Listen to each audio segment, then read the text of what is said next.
Hello. आज मैं आप लोगों के लिए बहुत ही महत्वपूर्ण chapter soil and water conservation लेकर के आया हूँ, जिसमें मैं आपको बताएंगे सॉइल एंड वाटर कंजर्वेशन क्या होता है। Soil and water conservation term is similar to the conservation of energy, movement and mass. It is applied for conserving the soil and water against several atmospheric agents such as water and wind.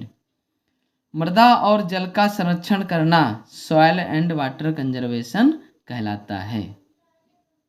मृदा और जल संरक्षण किसे कहते हैं? तो क्या आपको बताना है? मृदा और जल का संरक्षण करना सॉइल एंड वाटर कंजर्वेशन कहलाता है। ओके, मृदा और जल का संरक्षण करना सॉइल एंड वाटर कंजर्वेशन कहलाता है। अब मैं आपको बताएंगे soil conservation. Soil conservation is the process of soil loss prevention against soil erosion.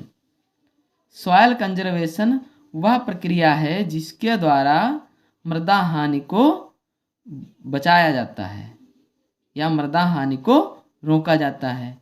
किसके अगेंस्ट? सॉइल इरोजन, मृदा अपरदन के खिलाफ मृदा हानि को रोकना सॉइल कंजर्वेशन कहलाता है। तो समझ गए सॉइल कंजर्वेशन किसे कहते हैं? सॉइल कंजर्वेशन वह प्रक्रिया है जिसके द्वारा हम मृदा हानि को रोकते हैं, उसे हम सॉइल कंजर्वेशन कहते हैं। ओके गाइज, अब मैं आपको बताएंगे सॉइल इरोजन कि सॉइल इरोजन किसे कहते हैं। The physical removal of soil from one place to another place is called soil erosion. जब मृदा के कण एक स्थान से दूसरे स्थान पर चले जाते हैं तो उसे हम सॉइल इरोजन कहते हैं। ओके, जब मृदा के कण एक स्थान से दूसरे स्थान पर चले जाते हैं तो उसे हम सॉइल इरोजन कहते हैं। Other definition, soil erosion refers to the removal of top fertile layer of soil surface। जब पृथ्वी की सतह से उपजाऊ परत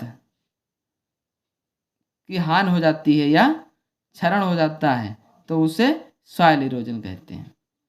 जब पृथ्वी की सतह से उपजाऊ परत की ऊपरी उपजाऊ परत की हानि हो जाती है तो उसे हम सॉइल इरोजन कहते हैं। या जब मृदा के कण एक स्थान से दूसरे स्थान पर चले जाते हैं तो उसे हम सॉइल इरोजन कहते हैं।